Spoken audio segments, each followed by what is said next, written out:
This is Wishup, and this is a card reading for the Sagittarius full moon of May 29th, 2018 through the Gemini new moon of June 13th. So I already looked at the cards. I've already sort of talked through them, but having gotten all the way to the end of the video, I realized I wanted to say it differently. So I'm starting again. So here we are. I'm doing a spread that is a little bit like Angelo Napoli's Answers spread. He's a playing card reader. In fact, I think that might be his channel name, Playing Card Reader. But anyway, I'm using a little bit of his stuff. I'm also using some stuff from Corey Hutchison's 54 Devils. I'm using a bunch of other kitchen sink stuff just in case you care. I do read playing cards a little differently than some people do. It's kind of syncretic and personal, but it works, or at least I think it does. So let's get started. I have a tarot card in the top left from the Dragon Tarot, and we've got the Five of Coins. I have two Lenormand cards, so here's the birds and the tree. On the bottom row, that's Pixie's Astounding Lenormand. On the bottom row, I've got a bicycle deck, which is the Stargazer deck. So if I start with the Five of Coins, this traditionally is a card of worrying about not having enough. Will you have what you need in terms of resources, financial, health-wise, property? Do you have the property that you need, or the stuff you need to do something? So I will point out that often the Five of Pentacles appears in the Rider-Waite deck and in clones as this pair stuck in the snow, limping and in rags. So really demonstrating every sort of lack that you can imagine. And that's why oftentimes the card is called the Poverty Consciousness card. But that's not what this looks like. Here we have this maze, this labyrinth, which you see in all the pentacles. And then you see this dragon sort of coming down towards it with his tail stuck out. And to me, it looks like a key and a lock. That's how I see it. So that is important to the way I'm reading this particular spread. So here we have the Three of Clubs. For me, this is upright. And it is a card of expansion. It's a card of looking forward and of multiplying. Three is a card of trying to multiply or amplify something. So here, you're trying to multiply or amplify something. So it could be financial, it could be a health outcome, it could be you're trying to multiply the number of cars in your driveway, or the number of, shoes in your closet. It could be something material, but it could also be something related to your home or house, or but you see, right? Something material. You get that. Okay. So then we have the issue of the birds, which in Lenormand is a card often of anxiety. Right now, the sun is in Gemini. Mercury is moving into Gemini during this period. And then Venus is going to go from Cancer to Leo. But with this mercurial sort of Gemini energy, if it's on overdrive, it can be communications that are high speed. So there can be a lot of chatter, a lot of talk. It can tend to gossip. There can be anxiety, worry, a mind on overdrive that, can't calm down, a mouth on overdrive. When you see the birds together, you sometimes think about chatter. I also think about nutrition with them, because I think of them as being all mouth. But here we have the birds, and then we've got this Six of Hearts. And for me, this is Six of Hearts pips down. So the hearts are mostly in the wrong direction. So it's grouped with the majority of the hearts facing not the way I want. Sixes can be cards of responsibility. of a path, of taking a path. They sort of look like a path. So they can be cards of taking on a choice or taking on a path. In this case, 6 of Hearts, when it's in the upright as I see it, it's really that loyal companion card. It's like a dog. That's how Corey Hutchison terms it. So it's like that loyal, faithful companion of your heart. So this could be a reading that has a romantic element. It could be about a romantic partner, but it would be about a romantic partner with whom you share a certain goal, something you're trying to do together that you think is putting you on the same page. Because the birds has to do also for me with any sort of pairs or duplication of something. So if I need to go back and check something twice, the birds might come up in that context. So hopefully that makes sense. So where I see the 6 of Hearts in reverse, and I think of, ooh, this is that disloyal companion. This is that person who doesn't have the stamina, doesn't have the heart for the long haul. They're not in it with you all the way to the end. And I see this birds as a card of anxiety. I wonder what kind of partnership I'm in. And then I notice again that this 5 of coins doesn't have a partner. This 5 of coins, this dragon is all on his lonesome, which I find really interesting. So then we get to the tree. The tree is a beautiful card in Lenormand. It's a card of stability, of health, of strength. You see this beautiful sunny day. And the tree, of course, is cyclical.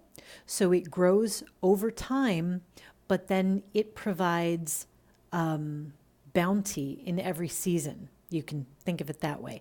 So this is a very much something you're building for the long term. So it could be, if this were romantic, it might be you're thinking about a home together, a family together, something long term, because this can also be the family tree. But because this can be a family tree, these birds might be siblings too. Gemini ties with twins. It ties with siblings. It can also be co-workers or peers. It's going to be somebody in your posse, close to you in qualification and in age. So it's going to be someone you see as an equal, which I think plays into this reading as well. So the tree in this picture is standing alone. And under the tree are sunflowers. And sunflowers are known because they follow the sun. They turn to follow the sun. There's a little bit of a sense that these sunflowers might be fair weather friends, so to speak, and that this tree is in it for the long haul. And you may be concerned that you're going to be left alone, holding the bag. If I'm reading this in this direction, you may have tried to double your effort or get a partner for something because you thought that by duplicating or doubling or twinning your effort, you would be able to increase what you were able to achieve or provide or gain out of a situation. Because this can be twinning. It could be you're doubling your hours at work and adding an extra shift, right? It could be that. It could be you're doubling your exercise at the gym because you have a physical goal. It could be that, of course, you're partnering with someone, you're sharing or splitting something with someone. Like, let's say you were trying to get something like a car together and you're going to split the cost with someone. And then you're worried you might be holding the bag. It can be anything like that, right? So this looks like maybe this person on this particular goal isn't down with you for the long haul. You're trying to grow and expand something. You're trying to accomplish and achieve something. You have great optimism for this project, but it looks to me like maybe the partner, whoever that is or whatever that represents, it could be this double activity you're doing, is not going to get you where you're going to go. So the partner might not be helpful, or it might be that this is not a good approach. This is going to wear you out. This is actually going to drain your heart. For example, let's say you have an exercise goal and you just decide to double it. But now because you are exercising more, but you don't have enough time for rest in between. Your muscles aren't recovering as well, and you're actually draining your progress and you're draining your enthusiasm because now you're bored with how much you're at the gym all the time. Because it wasn't maybe a well-conceived idea. It was based on what you already knew. This person, if it's a person, doesn't have any better information than you do. They're your clone. They're singing from the same songbook. They're on the same page you are. So they're not bringing anything new to the party. So this can represent that you're doubling your effort, but you haven't really rethought it. You don't really have a good new approach. You're just trying to add more, just double down on what you've already done. Now, I think this gets really interesting because as we hit the outcome, as we head towards our outcome, we have the 5 of diamonds. Well, yes, the 5 of diamonds is an analog to the 5 of coins. And so we've got this twinning effect again, which I love. I find it so interesting to see all this like doubling and twinning, and we've got the 2 sevens. So the 5 of diamonds can be a card, because it's a diamond, it tends to be good. It's a card of luck and laughter. And in fact, Corey Hutchison of 54 Devils says it can be a card of getting the last laugh, which is particularly interesting if you think about this relating to a partnership where maybe your partner is not really able to stick with you for the long haul, but you're still going to be able to gain incrementally. You're still going to be able to progress. You're still going to be able to go from a 3 to a 5. You're still making progress, the progress that you want. And when I look at this dragon, if I haven't said it, to me it looks like he's unlocking the puzzle. He's figuring it out. And with Mercury in Gemini, it's an excellent time for figuring. What it's not a great time for doing is doubling down on what you've already done, or just trying to grab another body to join you in the same thing that you've already done, because I'm not sure that that looks as well aspected for you to get where you're going. So let me show you the bottoms of the deck because they were very helpful. Ooh, let me grab this. Okay. The bottom of the tarot deck was the 10 of Wands. So 10 of Wands, you know, can typically be a card where someone's overburdened, where they are overmatched. It's a high-class problem, but they have too many responsibilities. They're carrying too much. Because this is in reverse, I think you can handle this. Whatever this is that you thought you needed help with, that you thought you needed someone else's approval for, that you thought you needed their assistance with, or you didn't see how you were going to do it on your own. I don't know. I'm not so sure that you do need it. When I hit the playing cards, the bottom of the playing cards, I get Ace of Spades in reverse. Ace of Spades, people go, ooh, it's the death card. But in reverse, I think of it as, it's not going to kill you. If you do it alone, it's not going to kill you in this case. When I get to the bottom of the Lenormand deck, ta-da, we have the Sun. It's the best card. And it's the Ace of Diamonds. It's another ace. We've got this underlying strength.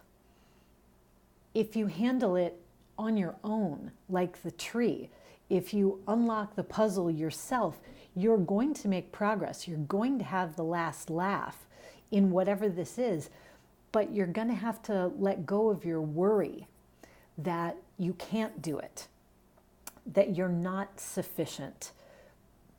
Because if you're so worried that you're not sufficient, that you wear yourself out on unproductive activity, or you make yourself crazy with anxiety, or you listen to the gossip and naysaying, you know, a lot of this really seems to carry over from the last reading, quite honestly. But if you like give any of that stuff a home, it's gonna, you know, it's gonna cause you to lose heart. And this partnership is sort of moving off into the distance, at least where this goal is concerned. But you are going to come up shining. So I hope that you have confidence in yourself, because it looks very interesting, a lot of chance to gain. Thank you for the likes, the comments, and the subscriptions.